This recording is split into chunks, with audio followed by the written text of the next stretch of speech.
The biblical verse there. Overfilleth the cup runneth. My cup runneth over. Which is exactly what happened here. Figure we're gonna be recording for a bit, so I got like the tip of the tip full of coffee, and then immediately spilled it when I hit this little thing. I'm in Denver, so I don't know where all the right restaurants to go to are.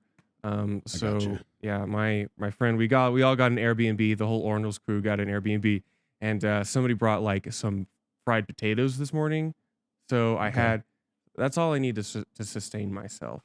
Like French fries, you saying, or is this like a different type of? It was like a hash brown type. Oh, thing. okay, not McDonald's though. It was not McDonald's. It could have been McDonald's. I don't eat fast food, man. How do you think I maintain a slim figure? Yeah. Honestly, hash browns at McDonald's are like the best thing on the menu. I would stand the hash browns. I would make all those condemnations. They could stay open just with the hash browns. Yeah, you can stop serving other breakfast at 10:30.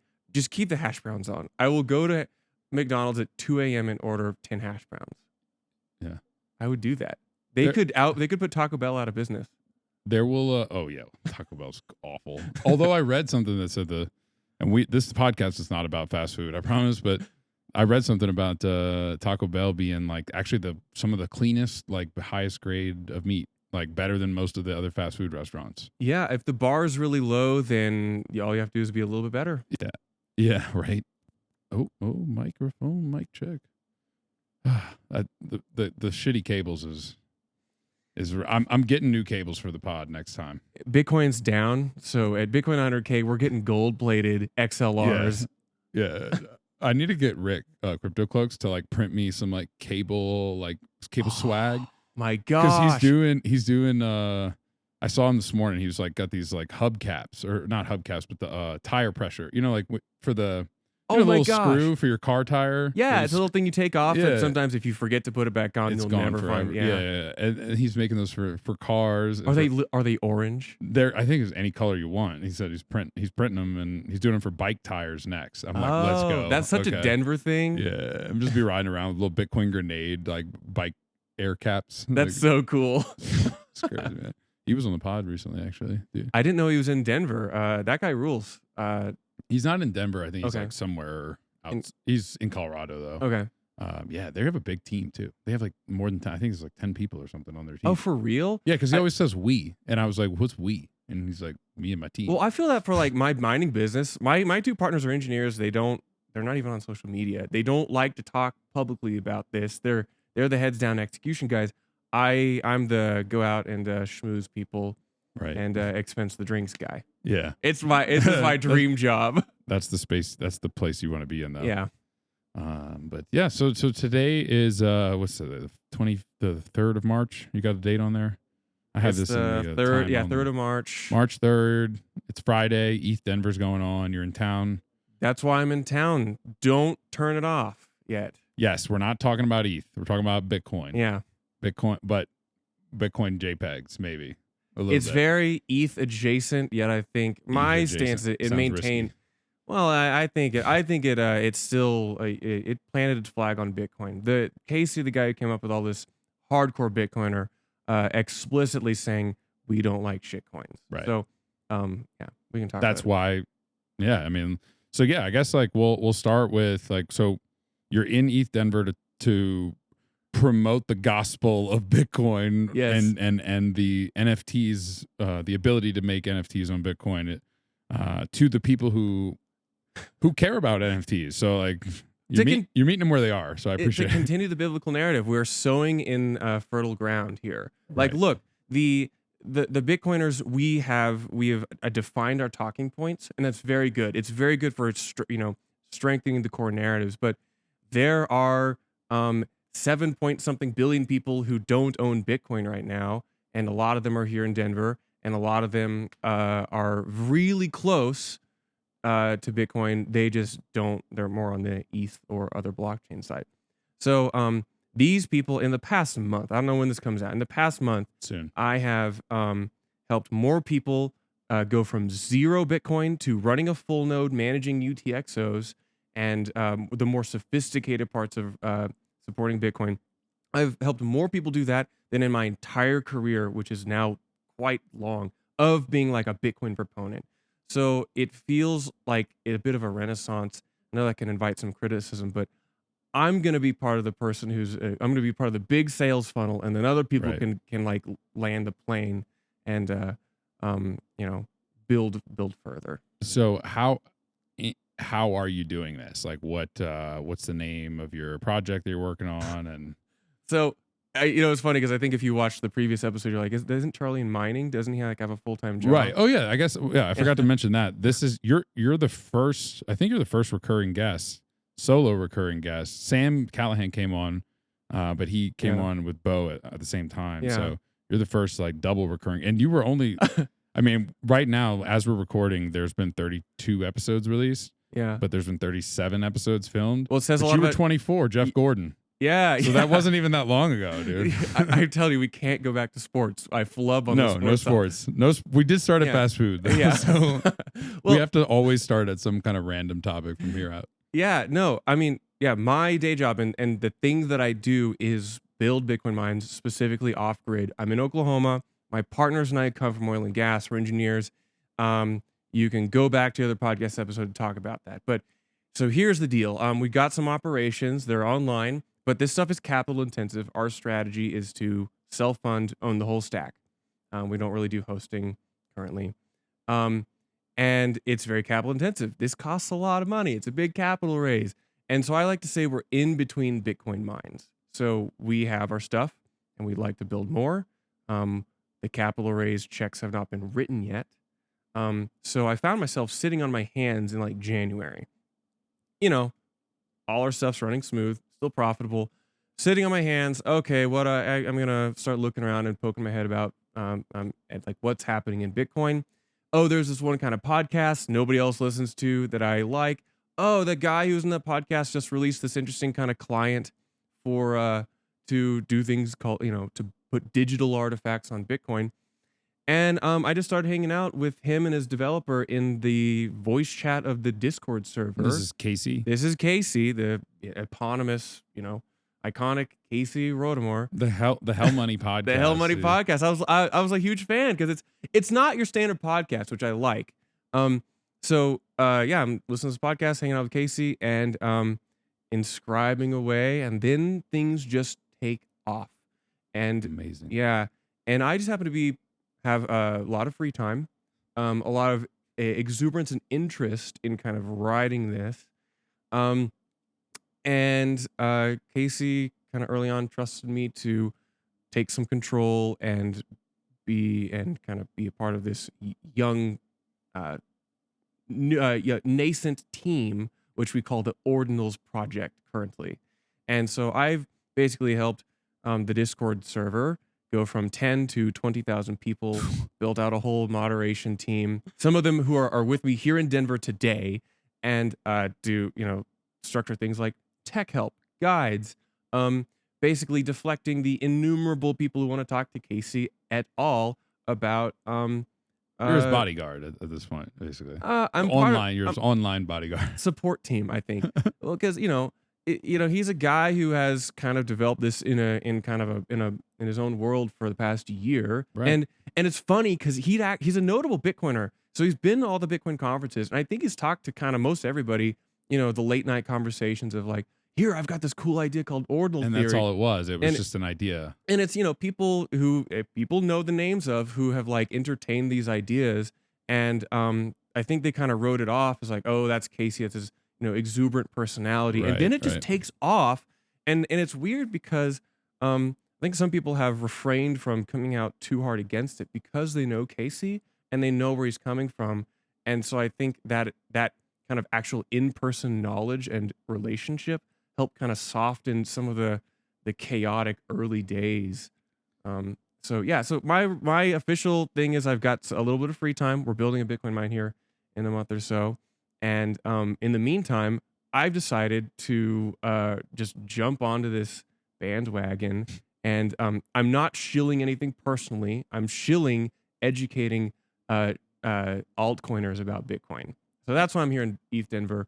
Amazing. Yeah, some of the teams here, not Casey, not the devs, but we have some events we're doing. Yeah. So and Could you elaborate a bit more on like the difference between the Ordinal Project and Ordinal Hub, which is that the Discord server? And I also read something about Luxor being involved. Yes. So it Did you just start a company and sell it in 3 weeks? Because that might be a record. So that as all of these go, it's kind of like 10 people becomes 100 people, and those 100 people kind of mix in a bunch of group chats and Right, have different okay. side projects. So Ordinal Hub was another guy who tapped me and a couple other people to help him kind of bootstrap and track all the projects. And it was originally kind of comically like Pornhub logo themed, and that's not acquisitionable or really Right. a broadly marketable thing. It was just like, this is a joke. Well, not a joke. I mean, we're building it, tracking projects.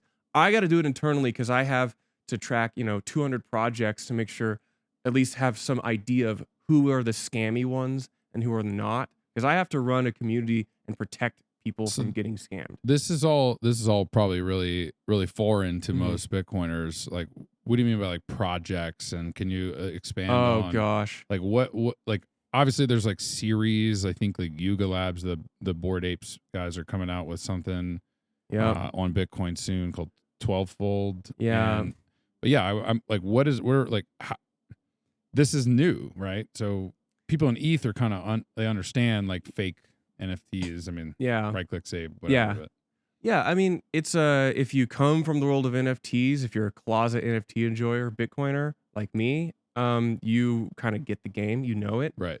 If you come from the Bitcoin purist world, um, I would encourage you to try to wrap your head around this culture. It's fast moving. It's pretty. It's quite frivolous, I would say, but it's very enthusiastic. So it's a bunch of people who are really come at it from a culture angle, and they get really excited about a project, which is it can take many forms, but quite simply, it's a bunch of JPEGs, and you own the JPEGs. Right. I don't know if I really want to try to justify that, except to say that it brings a lot of people. It's really exciting, and because in order to distinct from other blockchains where you can kind of just download a browser wallet and have no clue what you're doing, on Bitcoin to own inscriptions, you do have to know what you're doing. Yeah, it's like a Trojan horse. It is. And Casey talks about this. He specifically set this up so that you cannot inscribe things unless you're running a full node. Now there's some services which let you do it for free or for a fee. Right. But like this is set up in such a way that no coiners, altcoiners, shitcoiners, they kind of have to learn about Bitcoin. It's not like they can just add a token onto their MetaMask and then just They actually have to run a. they actually got to run a full node. Oh, And that means that there have to be people who answer these questions to show them how to do it. That's what me and the gang, the Ordinals Project team, are doing. We are all hardcore, longtime Bitcoiners, people from across the space. And I'm not in the interest of like building walls, but rather building bridges. Yeah. Some walls are good, but bridges are also good. Some people are better at building different types of those things. What do you say to those who may feel that ordinals or inscriptions, especially like the frivolousness of it, Yeah. like to those who view it as an attack on Bitcoin or sort of this carelessness is sort of taking away from the movement or the, because I mean I think I'd see both sides where I mean there is a very big battle uphill that we're up against. It's like separation of money and state. And after talking to people in the ETH Denver, like just throughout the last few days, as of just the first thing I say is, hey, did you know you can mint NFTs on Bitcoin? You don't have to. You can use the world's most secure blockchain and still do JPEGs if you want. In fact, they're even more secure. Yeah. But what do you think it is about those people who are defensive about this community, if you will, bridging over to us as on the Bitcoin side? I think it's good to be adversarially minded. This has been a strength of Bitcoin since Genesis. Right. I would also say, do you actually believe that, quote, this is good for Bitcoin? Because theoretically anything should at least drive Bitcoin forwards. I think it's too early to really assess the long-term attack vectors here.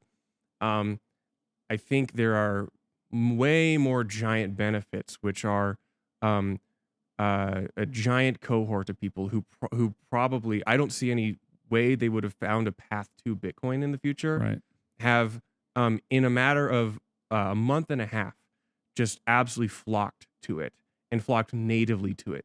I think if you're in Bitcoin, you're not aware of the it's been a hard time to be an NFT person the past year. Yeah. NFTs have shit the bed. The whole space is down 99%.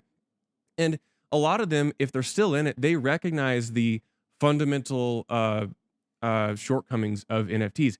You have a contract or token which can be upgraded or changed, and it really just points to some server. Right. I And mean, the server could be taken offline. You don't even have the picture. exactly. Like, and they know that, and they're aware of this criticism broadly. And for them to wrap their heads around, and some of them still don't understand it, which is they'll get there eventually. Maybe they won't, but maybe they will. A lot of them do understand that your JPEG actually exists on the blockchain and all of that, but like they're wrapping their heads around what it means to run a full node and have total autonomy. Right. And for some people who care They're a lot learning about the UTXO model. most Bitcoiners I know don't really, do UTXO management. And you have to. It's like because of the way you inscribe things, you've got to kind of know what your UTXO set looks like, and you've got to know what it looks like. You've got to know mempool fees. Right. You've got to You got to like deep dive into Bitcoin right away. It is jumping in the deep end. A lot of Bitcoiners are have for years incrementally dipped their toe in the water, and they kind of want to be methodical about this. But these people, God help the person that stands between an NFT person and their JPEG, because they will figure out how to do anything. And they might not understand it. They'll figure it out. And what they're doing is they're figuring out how to run Bitcoin Core, and they're onboarding, and they're bringing all of their assets to Bitcoin. Right. That's what I get excited about. I think there's a productive discussion to have on witness data discounting. Agreed. And that's the biggest thing that I am concerned about is, does it interfere? And I don't know the answer either.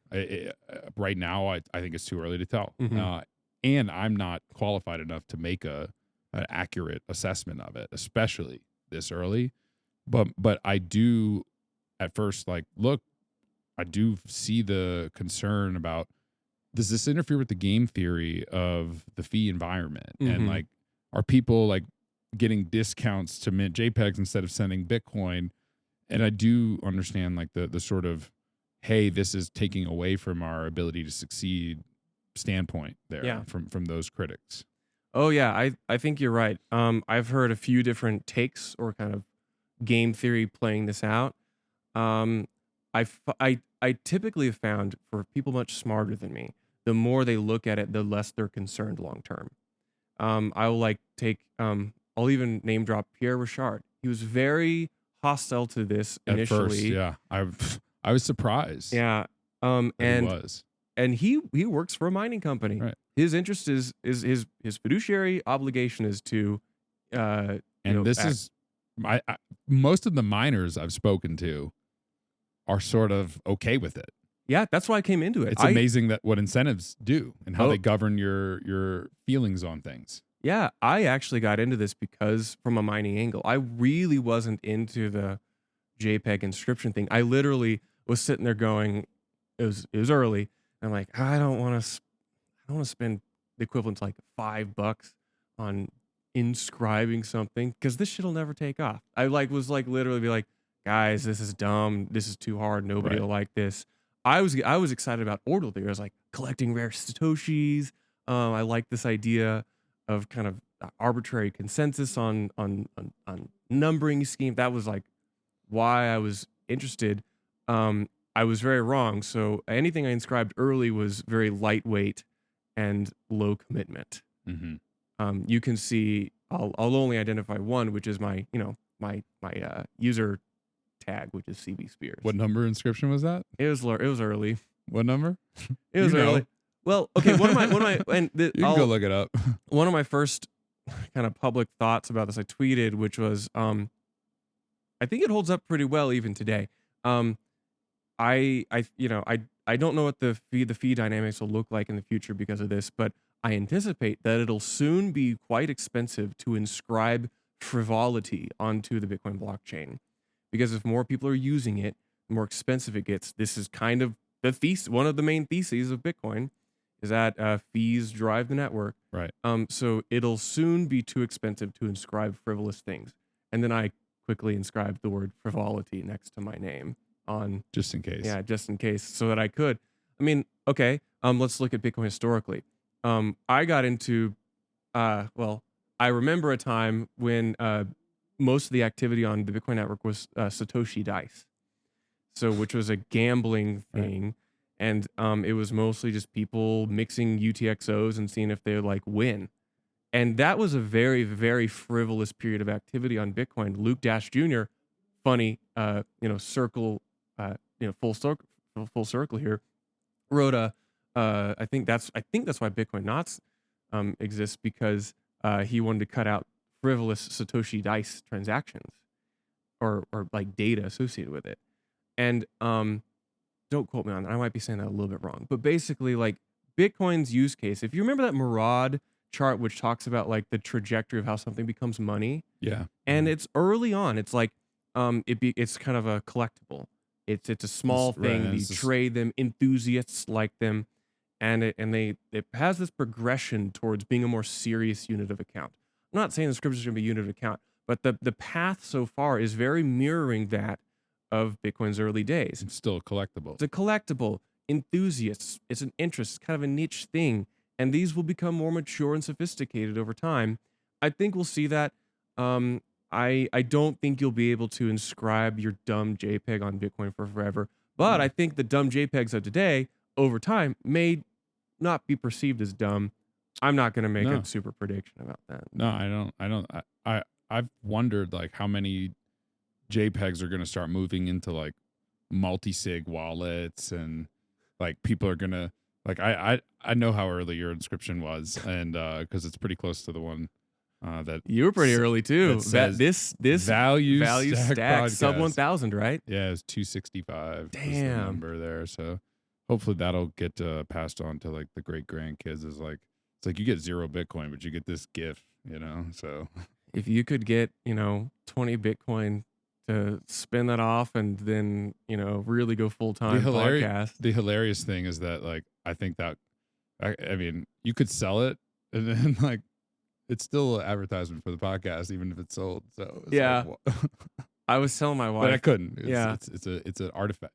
It's like it's more about the like just the like look how cool this is. It's like not worth any amount of money in my mind. I think Bitcoiners don't appreciate that enough. Like this is, kind of fundamental human nature. We want to say we're rational, but like, it would be irrational to be offered a lot of Bitcoin for that value stack podcast inscription and not take it. But it has meaning to you kind of outside the monetary. And that really is what a lot of people right now are kind of discovering. It's a very early version of that. Well, think of it. This makes me think of this, Charles. Like, why does Elon Musk like spend all his time and energy like trying to get us onto Mars? Like, it's not to, I mean, maybe I'm wrong on this, but like, I don't think it's to make a profit. It's to leave a mark. Like money, he's the richest person on earth. Yeah. He doesn't do things for money anymore. Like that, he does things for more invaluable ways. Like to be the first man to get people on Mars is like, that's way more badass than any kind of monetary, especially when you realize the money's fake anyway. Like, yeah. So yeah, I mean, I wonder, like, cause you're totally right. Like from a rational perspective, like these early inscriptions are going to be extremely valuable. However, most of the people who were in it early enough or even aware of what Ord was, the old command line, those people are going to have such I think an emotional attachment that you're going to have to offer a lot of Bitcoin to separate people from that. It's kind of like a lot of things, the early entrants didn't get into it to make money. Right. They were enthusiasts. Right. Because if it was, everyone would have minted tons and tons of them all of a sudden. Yeah. And I think that it kind of remains true. And I think that people will recognize it, assuming this whole system this whole arbitrary ordinal theory scheme doesn't collapse down the road. The further we get, and we'll get to 1 million, maybe 10 million inscriptions somewhere Already maybe this over year. a 250,000. Yeah. It'll be much more clear that the people who early on I didn't think like I'm gonna inscribe my name, I'm gonna sell that for a bunch. I No, was like, oh, this is an interesting thing. this is cool. This is cool. Like I think this is cool. I can do this on Dude, Bitcoin. The whole intention was I need to figure out ways to get this podcast advertising. Yeah. And someone saw on day one, and they commented on Twitter and they were like, saw your inscription, S tier marketing Yeah. followed. And I'm like, that was like cool. That was it. Mission accomplished. And then like inscriptions became like the talk of the town. Yeah. It was crazy. So gradually then it was just overnight. I really have not slept very much the past month, but I've also never felt this energetic. I've been in Bitcoin for so long, and I run a Bitcoin only meetup. I talk about Bitcoin. I get to talk about Bitcoin for my day job every day. Right. And so a lot of the core talking points I'm familiar with and I endorse, but I've had those conversations before. I think I may have mentioned this on the previous podcast where I think Bitcoin is much bigger than many of us can define it. A lot of us try to put it into a box today and say, oh, it's these things. It's hard money. It's energy. And I would agree it's all those things. I think we still have not discovered what it is. And I think we've got decades to discover this. The one of my favorite videos early on that I saw was like Bitcoin's the next element. Like it was kind of a strange esoteric interpretation of it, but it was like analogizing Bitcoin to an element. Mhm. And it's like we didn't create Bitcoin. We discovered its properties and gave it a name for the combination of these unique properties. And in that way, it's sort of like an element, and we're still discovering all of its properties and what it can be used for. Yeah.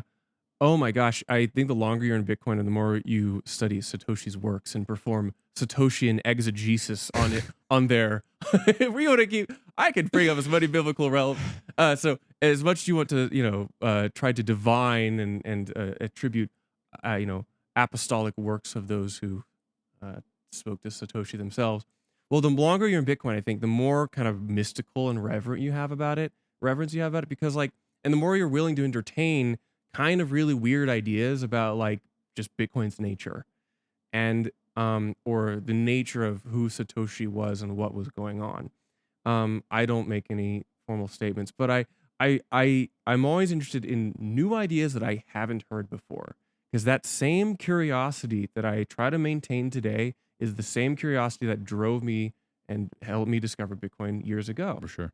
And so I try to maintain that. I don't want to, I'm now in my 30s and my, my neuroplasticity is declining. That's immediately. The Yeah. second you hit that day, it just goes off a cliff. But I'm going to fight that. I'm going to try to keep learning and trying to experiment. Well, I don't know if talking about JPEGs is going to help, but it might. It's a younger audience. It is I noticed too, like the ETH audience is way more optimistic. Maybe, well, not in general. It's really not appropriate to like categorize different kinds of optimism, millions of people into a certain group because it's just ignorant. But like from my experience in talking to people around ETH Denver, they were much more carefree. Which there's a certain like they were like, yeah, we're just minting pictures, like. It's not, it's supposed to be stupid. And there's certain, like, I appreciate that a little bit. Yeah. Because everything in Bitcoin seems so heavy sometimes. So serious. It used to not be that way. Yeah. Bitcoin has always had a core mission to it, but it's kind of,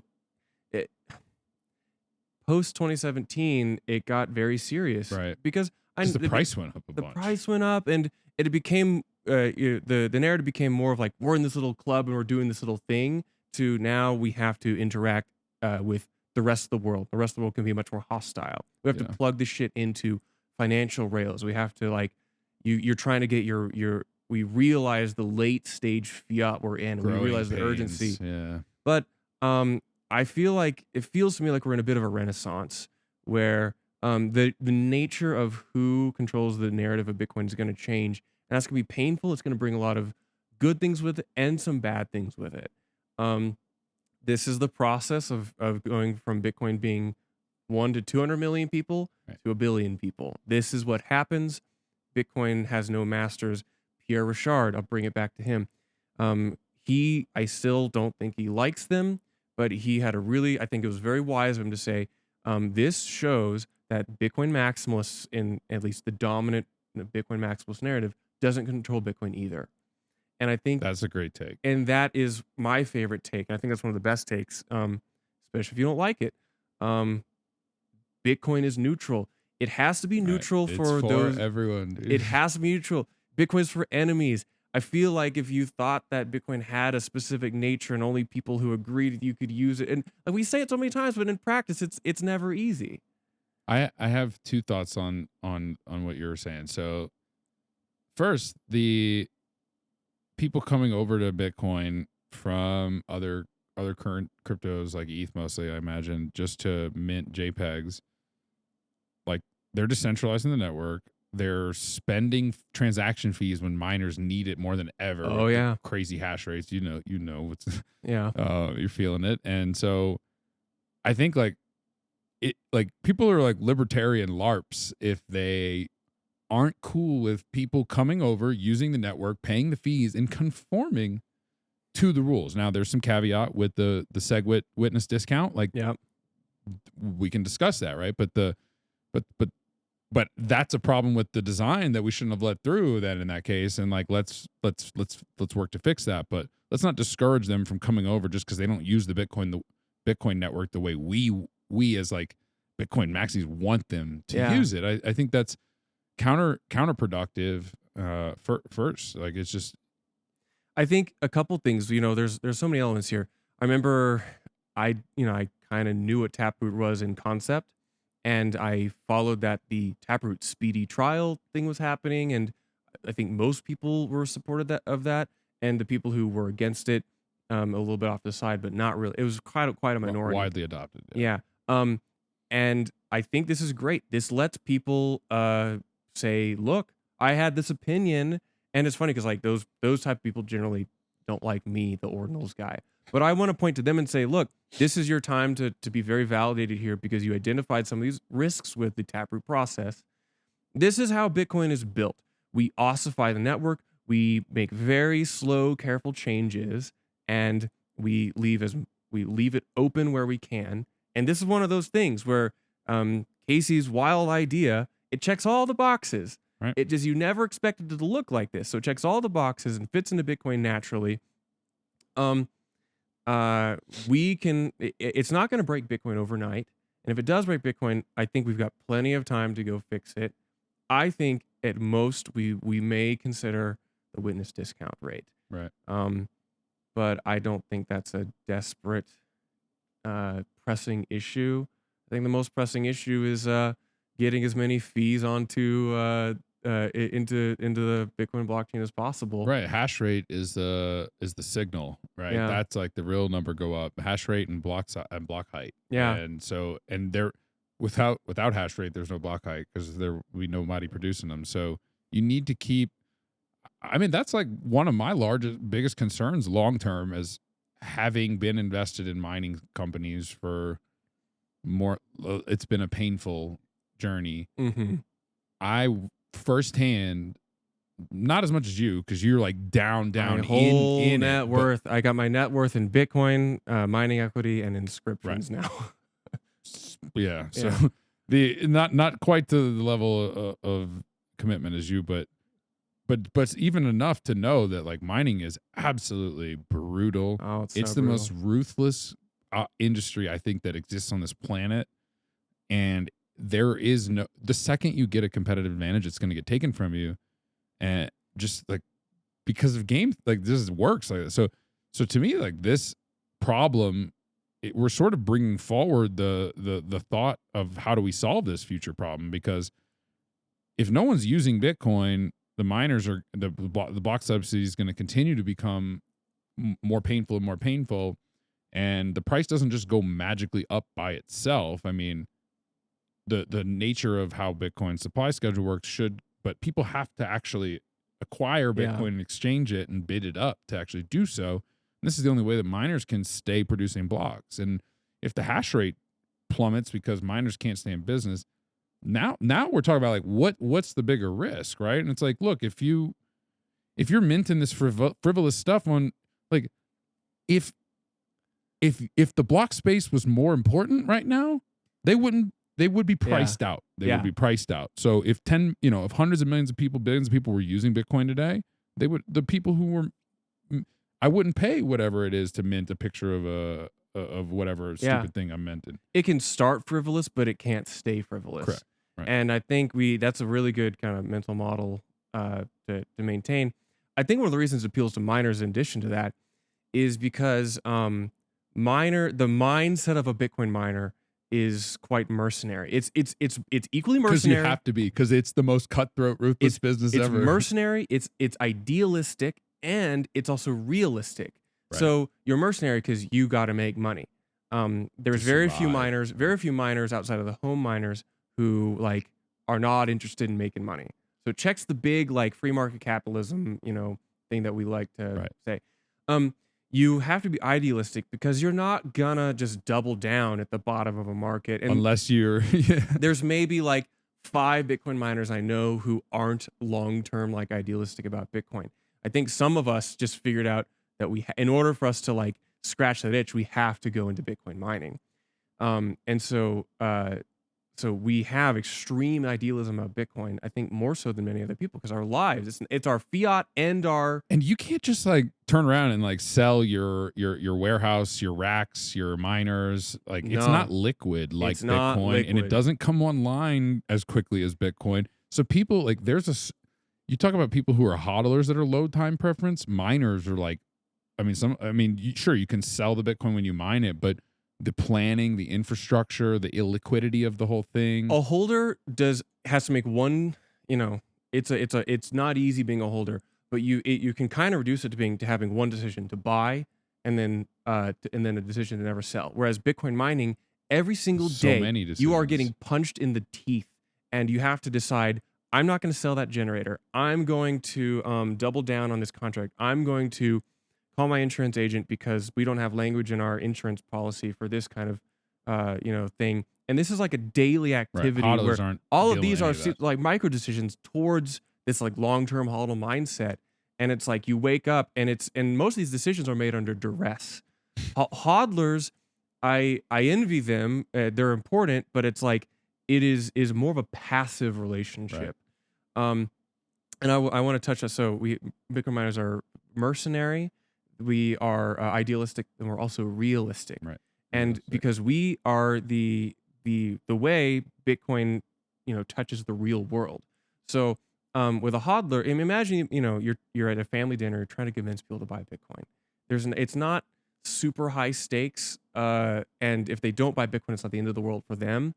But in Bitcoin mining, I have to do business and sign contracts with people who are fundamentally skeptical or hostile towards this. And so I have to be very good at explaining the why and deflecting and having productive conversations about this, because the guy the producer who we have our Bitcoin mine on, they can take a neutral position. And I have to figure out for the deal flow side how to structure their neutrality in such a way that it benefits all of us. Because how do you take people who are neutral Bitcoin and align them with a long-term Bitcoin bull thesis? That's very hard. So you've got to like run the business and orange pill everybody that you have contracts with, from the people who are providing electricity to the facility, to the repair people. Yeah, because it's not just like no one realizes the significance of what's going on, or sort of the level of detail the planning detail that was required to go into it. And when you're kind of shilling your family members, maybe they know you and they kind of like you, and they'll do it out of personal respect or interest. But like, I'm talking about people who don't give a shit about me. They're in business. They're like, these Bitcoin people are crazy. Yeah, like they come in here with all this like money, and they're just trying to they'll be broke because most people know, they hear it on the news, and that's where their opinions are formed. Yeah, of it, right. So it's even worse in mining because that typically often results in like legal dispute. And you get the ESG backlash too. ESG, You're fighting like capital regulation. Yeah, I don't turn this into that much of a podcast, but what I'm coming at is back to inscriptions. Yes. Miners with these kind of like mercenary idealism and realistic perspectives, that's where a lot of us come from. We say, oh, inscriptions, that's cool. Pay the fee, get in the block.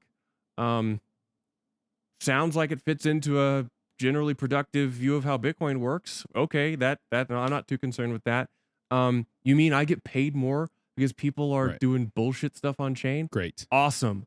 And it checks all those boxes. I think miners understand this because we don't have the luxury of always saying the same 10 like one-liners over and over. We have to be creative. We have to be constantly innovating in the idea space of Bitcoin. How to communicate this. To me, and I'm kind of forming this opinion as you're talking and as we're going, is it seems to me that it's not the problem shouldn't be, or at least those who have a criticism about inscriptions and ordinal theory, the problem is not the people coming over to ETH from ETH and inscribing and taking up block space for this frivolous stuff. They're conforming, at least in my opinion today, like they are conforming with the rules. If we have a problem with this action occurring, we need to reassess, is there a problem with the rules? Yeah. Not these people are bad people or like they shouldn't be doing this, cancel. They're conforming with the rules. They're using Bitcoin as it's we should really reflect back and say like, did we mess up by making the rules too lax and open an attack vector where it once did not exist? I think that's a productive discussion, actually. Because that actually gets to the root of the problem. Yeah. Because if you're saying like you're not using the Bitcoin network the way I want you to use it, that's some bullshit. I want to push hard back against that. Totally. I think that's a very myopic view. Yeah. That's right. I mean, we're literally, the whole point is about not having to ask for permission. Yeah. So like you're telling me that I would have to, hey, is it okay if I use the Bitcoin blockchain in this way? Yeah. It conforms with the rules, but is it okay? Yeah. Like that's the whole point of the rule set. Yeah. I think it is good to talk about, so what is the rule set? We have certain core things, like, we've got some core things which we say are Bitcoin. 21 million Bitcoin. That is a hill I will die on. Well, there's not 21 million, so it's 20,900,000. We'll give you the rounding error, Charlie. Okay, yeah. Nuance is the enemy of whatever. Good. Yeah. Perfect is the enemy of good. First the enemy. Yeah. So, okay, whatever. 21 million. One of the it has not been a flag in the sand to say Bitcoin shall only be used for financial transactions. It is. We have had arguments over it, and we have defined, max throughput of data that we can add to a block. This is not part of like what we agree is the core Bitcoin like purpose, is that it shall only be non-witness data related transactions. What about so I imagine that some people would say, well, the white paper spelled it out pretty clearly by saying Bitcoin is peer-to-peer electronic cash, and cash is used for nothing but money. Mm-hmm. Though I would also rebut and say, like, if you put a stamp on a dollar bill, it's still money, but now it's got that inscription on it too. So it's kind of the same thing. This is where we can go back to the words of Satoshi. What did, there's the white paper, but then there's also the other writings, the other gospels. Right. Associated That's the Old Testament is the white paper, or that's the book of Genesis. Yeah. I mean, it is called the Genesis transaction. The Genesis transaction. We have the Apocrypha on Bitcoin Talk, if you will. I'm sorry. Yeah. Dude, I was explaining, so as ETH Denver is going on, I was explaining to someone the differences. Mm-hmm. Because they were like, oh, you're going to ETH Denver, and like you must be so stoked. And I was like, I mean, like not particularly, but like, sure, I'll be there, because it's like close enough. Like it's closer to, at least they'll understand what I'm talking about, which is like better than 99% of the people I talk to. Yeah. So, but I was explaining the differences, and I was like, it's basically like he was like, well, this whole crypto thing, I just don't get it. And I was like, think of it this way. Those who are Jewish believe that Jesus Christ existed. He was alive at one point, and so do Christians. They're also both religions. that's about where they stop agreeing on things. You know, they even share some scripture together. Mm-hmm.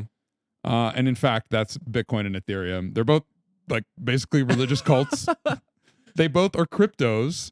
Yeah. But that's about where they. Dude, I don't so know. we're bridging them together. I don't know how to reconcile this. I don't like. I think I'm He not. understood it completely when I analogized it that way. It really works. Yeah. I don't know if that was like a good light that I put the whole industry in, but it made sense. A lot of people. I often. Here's a great phrase I often say: a prophet is never popular in their own time. Posthumous. Yeah. Or and it means that you can say the right things, you can say the right combination of words, but a lot of it depends upon the listener and where they're coming from. And so an evangelist, if you will, as I call myself a Bitcoin evangelist, sometimes you got to throw a lot of shit at the wall of like, I'm going to try to frame it this way. This person seems to vibe with like these things. And maybe what I'm telling them might not like be totally broadly accepted by a certain cohort that dominates the narrative, but like my goal is to get them on my side, or at least closer to my side. And back to my my kind of thesis. I'm a big tent Bitcoiner. I will be inviting people into the fold, and that's this. I see this as the most in my entire career of Bitcoin. I have seen this is the most powerful like narrative I've seen to bring new people into Bitcoin. I'm fine making that statement right now. I hope that there are better narratives, and I think there'll be even better narratives in the future. But right now, I've never seen anything be this effective. Not the hard money thing, not the sovereignty thing, because these people already believed in those things. These are, everyone was already looking for sovereign money, right? Autonomy. If you're looking for it, you found it a long You time found ago. it. You found it. You're either a gold bug. This is new. This is not possible 2 months ago. This is not possible. This is a very social, very broadly appealing social narrative. Obviously, like the JPEGs, at least today, like pictures of whatever, like they're pointless. I mean, they have no applicable real world value. But in other, like on Ethereum, I know people are trying to use it as like representation of real world. And there's the Oracle problem. Yeah, there's a lot of so it's interesting, like how quickly they're coming when there really is no point. It's just fun. Like it's just fun and kind of like I want to be here first. Like the whole point, the whole motive to adopting, which I agree with you, is like the biggest, fastest growing narrative that's going on in Bitcoin right now. Yeah. Or maybe that since I've been following is this, but it's kind of like about still today about the frivolity. Yeah. It's like, like I'm learning about Bitcoin so I can print pictures of like a butt, Yeah. It's like a lot of people. That's fine. A lot of people got into. A lot of the OGs got into Bitcoin to buy drugs on the Silk Road. Right. Is that justified? Right. Is it justified that they practice hedonism, and use Bitcoin to do it? Huh. And I know many people who did. That great call out, because it's like you don't see people really attacking people who use it for that, or you don't see people using like even like Monero. Like people don't criticize people. Like the Bitcoin community doesn't criticize people who use Monero for its privacy benefits. In fact, we kind of vibe with the Monero people because they're like they're hardcore privacists. So we're like, well, you've got a mulligan. Everybody else, right? Everybody, you get the yeah. Well, interesting. What do you? Why do you think that is? Do you want to elaborate on that? I'm frustrated with a lot of dominant Bitcoin maximalist narratives. I don't know if I want to dwell on that too much, because I found those really just personally not super productive for me. And I also don't want to like be on record a bunch of places like shitting on this, because Bitcoin maximalists are often right about a lot of stuff. And it takes time, like you're saying. It's like the prophets aren't always prophets until they're no. When you're saying things that are not popular within the community or the prevailing thought of the day, of course it's going to be somewhat pushed back on, and what makes you popular with those viewpoints is when you're proven right when most of the people were wrong. But and I guess I'll answer it. Like, I think there is this sort of, I'm going to take it back to where I was saying about this sort of like religious sort of aspect to it, where it's a, and I will tell you, I personally have felt this and then had to like be real with myself and be like, okay, come on, like be honest with yourself. It sort of attacks the worldview, because Bitcoin hodlers, especially those who hold their, bulk of their net worth, maybe have their whole business in it, they're like dedicate their life to it. There's a reason they're so serious. They have this such serious tone because they realize the gravity of what they're up against. And then when things like this happen, it is almost like they're attacking their religion or like way of life, because some of the things that they hold true or the things that the idealism that they want to see occur in the world, they could potentially view this as, defeating or undermining the progress and the sacrifice that they make to create this better world. And I definitely like have felt that personally. Yeah. But I've also had to like reel it in and say, well, like, is this really, first off, should Bitcoin be like so tied to my identity that like I feel emotionally attacked when someone prints a picture on a blockchain? Like, seems like a pride issue. Makes me look inward. Yeah. And then, but I do get it, and there's a level of appreciation that I have for those who are just so committed that they are, it's like the white blood cells, the immune system. It's like anything that it's just like attack, like defend, or not even attack, but defend. Yeah. What's one of like the big feathers in the cap of Bitcoin maximalism in the past year? It's that of self-custody, and all these fucking institutions don't know what they're doing, and they've got paper Bitcoin, and it's practicing funny money, tricking people. And you need a stack sats, and you need a self-custody. A lot of people got a lot of shit for that. And I practiced that. I practiced like stacking sats, self-custody. I've always done that. But I was not, I did not make a business out of calling out these other institutions. I wish I'd been more on top of that. Because people ask me like, oh, where do I buy Bitcoin? I'm like, oh, you can try, decentralized services. Right. You should probably figure out how to do this. Our Bitcoin meetups are going to show you how to do it. We're going to instruct. But so I'd like to say then, okay, so you maximalists, the hardcore ones, myself included, about this topic, you're vindicated. Right. Everyone lost a ton of money, and who are the ones who look smart in the room? You guys do. But now people are looking to you, and what are they doing? They're natively onboarding to the type of things you want them to do, run full nodes and self-custody these things. Because you can't hold an inscription on an exchange. No, not yet. I mean, you'll be able to. There'll be that stuff. But today eventually, you can't. Yeah, to right and now. Also don't. Yeah. Like the whole reason you wouldn't do any Bitcoin. And I would say you are right, but you need to keep learning and adapting, because what was the biggest if we zoom out to all of crypto, what was the biggest mechanism what was the biggest driver of self-custody? It was NFTs. Yes, people are holding their JPEGs on a browser wallet.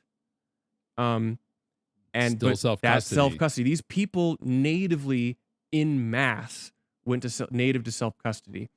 Now they're upgrading. They're learning more about that. All the Bored Apes lost all their stuff and got exploited left and right, and they learned the hard way. Yep. A lot of Bitcoiners had to learn the hard way before they became toxic maximalists. Right. And so this is kind of a second coming, just a much larger version of that, of people who want to learn, and they're going to bring their own ideas. I think you can act as like sage givers of wisdom. Say, look, patience, stacking sats. But you also need to learn that that the narratives which are going to bring more people in are the ones where people have fun and feel like they're cool, and they feel like they're a part of a community, and that community is not something you own. It's something that is much bigger than you. So yeah. And there's an element of like we were saying earlier about like Trojan horse too. Like when I was like, I've told more people in the last week about multi-sig, and like, because those exact same people who are just using like a browser wallet, like MetaMask or something, and then which ETH doesn't have like a native multi-sig. So I'm like, hey, yes, by the way, did you know that you can actually hold your NFTs on Bitcoin in a more safer, secure manner than what you probably are doing, because you don't have this single key point of failure. Like, I think that's like, because like it's native to Bitcoin. So I'm like teaching them like slowly but surely, like through the Trojan horse, like why Bitcoin is like king, and why it's number one. Why? Oh, and there's also, this is crazy. So They're like, what's multi-sig? we haven't talked about the arbitrary nature of ordinal theory, but I'm gonna hand wave that for now. One of the crazy things is it's letting us re-examine or repopularize certain mechanics which already exist in Bitcoin. The particular one I'm very attentive to right now are partially signed Bitcoin transactions. Are you following this? Yeah. So the auction, the Dutch auction. Yeah. So this is the cool with thing. The like Windows 95 interface. Yeah. So like, what would you use PSBTs for? I don't know. I'd never done one before. Really? Well, no. Multi-sig. Oh, I have done many then. I guess I didn't realize that. See, I'm an idiot. I follow guides. I go to people like abstraction. All computing is about abstraction. Yeah. Like that's a good UX. If you didn't know you were doing a PSBT. I didn't. Yeah. No. I was just like, okay, it's multi-sig. I got the XPub and all this jazz. Okay. But so what, like PSBTs, like kind of in the context of multi-sig. But what's like a really interesting use case now? The trustless transaction and sale of inscriptions. This is a really interesting mechanic where you can sell these. You can conduct a Dutch auction or just any kind of sale price if you want, and you can sell your inscription to someone. It is totally KYC free if you want, and it's a new way of using a legacy, a mechanic of Bitcoin. I just get so excited because, you know, a lot of Bitcoin seems boring after a few years. And we're thinking of new ways to fit within the existing rule set. Yeah, and that's the really whole what this point. was. I mean, the Taproot is a relatively new rule set, but a new addition to the rule set. But this is a novel way of incorporating the rules into something that people want. Yeah, I mean, and there's no denying that people want it, because there's been 250,000 times, at least, you know, I don't know how many individuals, but there have been over 250,000 inscriptions, which means that over 250,000 transactions. I don't know. Can you multiple at a time? Yes, you can. But that's either way, 250,000 times it's been paid for. Yeah, and that is with real Bitcoin, which has a real opportunity cost. I think by now it's like 100 Bitcoin or so in aggregate. Just for the inscription cost? Yeah. Which, you know, another thing I think about is like the people are going to use these. So we have this 21 million. Yeah. If some of the Bitcoins are used for numismatic value because they are tied to inscriptions, we're like further reducing the supply, the circulating supply, because people won't spend these as Bitcoin. What do you think about that? Yes, you're right technically, but if you're actually there's going to be 2.4 quadrillion Satoshis or something. It's you can negligible amount. Even if we started today inscribing as much as physically possible, given the block size, it would still be like less than 1% of all Satoshis really? could be. Okay. Yeah. So way more lost than that would ever matter. Okay. Yeah. So weirdly enough, the whole does it affect Bitcoin's fungibility thing? Really, it feels it's kind of a hard argument to make just due to the minuscule number of actual sats you would inscribe upon. And you can only inscribe new sats. Like you can inscribe any Satoshi. So you've got, you know, broadcast a UTXO with the witness data, and the first sat on that in the UTXO is the sat, and it could be any sat, and the sat again is tracked according to a arbitrary, as Casey says, kind of. So anybody could create this their own arbitrary way of doing ordinal theory. Yes, I'm so glad we got to talk about this, because our joke kind kind of internally on the Ordinals team is that the greatest threat to ordinal theory is Slandero theory, which is ordinal spelled backwards. Yeah, And That's funny. it's joking, but it's kind of true. Like that's probably to me like the greatest risk. because it outline. There maybe there's some issue with the way ordinal theory is structured or something. I don't know. Maybe there's a better ordering mechanism. I don't really know. To me, it's very clear that Pandora's box is opened, so additional arbitrary social consensus is the way forwards on Bitcoin, without changing any of the underlying rules. So, could you explain how ordinals and inscription, how at least like in the context of this discussion, how Casey's ordinal theory and inscriptions kind of differ and relate, and then in light of that, let's say another ordinal theory were to take hold and be more popular, how would that impact the inscriptions that are done already? This may be. I'll try to stop where I don't know. Answer to the best that you can. Yeah. I'm asking you because I don't know either. Yeah. So, in the words of someone who got mad about this, you're just adding arbitrary data to the witness transaction of a UTXO. So that data exists on a UTXO somewhere, and it is arbitrary how we track the ownership of that. And so if we were to change how that's tracked, assuming you don't do any additional so you're saying like another like because it's the first sat, but like their one could be like the last sat instead. Yeah, it could be the last sat. Yeah, and then now your inscription isn't on that sat, right? Well, it depends. It could be if you inscribe something, you broadcast a single UTXO and you never do anything with it. I think no matter what interpretation of ordinal or Slandero theory you adhere to, you still have that UTXO. And you still have the witness and you data. have the top end. So any of the satoshis in that UTXO count.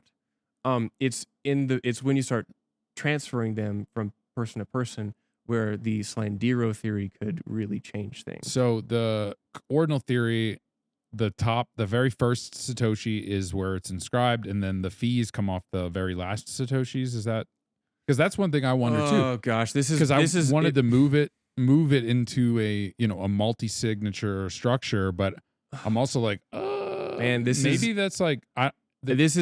something I don't feel comfortable talking about. Fair. But one of the guys I came with is the expert on explaining like ticket size of transaction ticket size and specifically where the fees. And to reiterate, like all of this is made up. Like, this is all made up. It's like, hey, we're gonna create a tracking system. And then this is the rules and how it's going to work. It's like you're playing Monopoly, right? But you add a house rule that every time you land on Broadway, you have as to long as everyone conforms with the rules, what's the difference between shared delusion, like you said, like Casey every time you land on Broadway, you have to run around the actual house. If the game is played the same way, but now you have some abstraction on top of it, and it's all because you agree, and perhaps that becomes canon. Those things tend to, which is widely held. Agreed upon rule. And someone much more eloquent than I said something like, well, what are we doing? We're adding a social abstraction on top of a social abstraction, which is Bitcoin itself. That's all. So, all money is shared delusion, Yeah. Like, I mean, especially a fiat money, because it's like, there is infinite amount of it. Yeah, because you have mathematics and cryptography and the fundamental underlyings of physics underpin Bitcoin. And ordinal theory is based on mathematics as well. Right. Based on ordering things. It's a lot of similarities here. Yeah. And then again, I try to maintain some agnosticism. We're gonna go back to it's all religious, man. An agnostic approach because I don't know what I don't know. And maybe I'm listening to this podcast a year from now and I'm going, gosh, I wish I had considered that, or I wish I had not said that. Well, but how do you learn except by doing? Right. And so pushing yourself out of your comfort zone. Yeah, this is well outside most people's comfort zones. This is how we grow. It feels right to me. A great CYA that I learned. I don't know. I said this on. I was on the Orange Pill Addicts. You know, Don. I'm Don familiar with Turbo, the KC Bitcoiner crew. Yeah. And I said this on their podcast, and I was like, you know, I heard on I heard on another podcast or something, but the guy was like, you should always say like, this is my current belief right now. Like based on what I know today, what seems to be the best right is this today. And it just gives you an out because it's like, look, this is not canon. This is not set in stone. I'm a human being that processes and changes I process information and I change how I feel. You know, there was one point where I wasn't so convinced that Bitcoin was going to be the world's, you know, hardest money and future reserve. Today, that is the case, and that's because I was open to processing new information. So it's like we want to. You got to give yourself some room. So it's like, you know, a year from now, like, look, this stuff is all brand new. Yeah, it's nascent. There's more information coming out each day. Literally, so since we hit record an hour ago, a bunch of new stuff is coming out. I'm afraid to check my phone. Right, because you missed like 50 things in Ordinal Hub's Discord. So I think it's okay to talk about things that you're not comfortable with and out of your comfort zone, you know, that push you. And especially like I try not to make, and I definitely do, but I try not to, especially now that I'm more aware of it, make definitive statements about things, especially when we're recording, because I'm like, oh, 40 years from now, somebody's I'm gonna pull. cringe. They're gonna, you know, giving them ammo, but that's why it's like, based on what I know today, my current belief right now, and like that could change. And my current belief today is that like it fits the rules. If anything, I'm more concerned with, are we changing the rules too fast? And did we make a mistake in 21 or 22, whenever it was like November of 21? Did we make a mistake in Taproot and not think through the implications of? That's more of where, but it's like, hey, if people are conforming to the rules, I'm a libertarian first and a Bitcoiner second. It's like, if it fits within the rules, like you either Bitcoin's for everyone, including the things that you don't like it for, or it's not. Yeah. Bitcoin's like a constant come to Jesus moment of like, okay, what do I actually think about this? It's like it's like a mountain that you continually walk up, and then you get to you think it's a peak, but there's actually was just like the fog in the clouds, and you see it's going way up higher. That's how I felt when I got into mining. Like I thought I kind of knew Bitcoin, and I was like, there's this cool like cheap payments thing. It's like money, it's online, it's digital money. It's cool. It's I remember like it's very poetic that the Taproot wizard is kind of the flag bearer of this inscription thing, because that was my kind of introduction. It's magic internet money. Right. And then the block size wars happened, which was very, you know, carried out on the Bitcoin subreddit, where the that's Taproot when it got wizard, serious. Yeah. And that was a period where I was like, wait a second, I don't actually know what Bitcoin is. Right. I have to self-examine, and it's under duress and lots of very smart, confusing conversations. I think I came out on the right side of the block size war. I sold all my Bitcoin Cash week after the fork. That was as soon as you could do it. And I don't ever wish for us to have such a contentious fork, but it is important that we realize there are so many facets to Bitcoin that we don't consider, and we don't know where they will be divergences in ideals. We don't know where like the smallest thing can turn into the biggest disagreement, and it can also turn into like the most unifying thing. That's what I think this is. I think I think I've said 18 different ways of like how I am excited about the future here. So. We're up. I mean, the big battle is the central banks, at least in my opinion today, right? Yeah.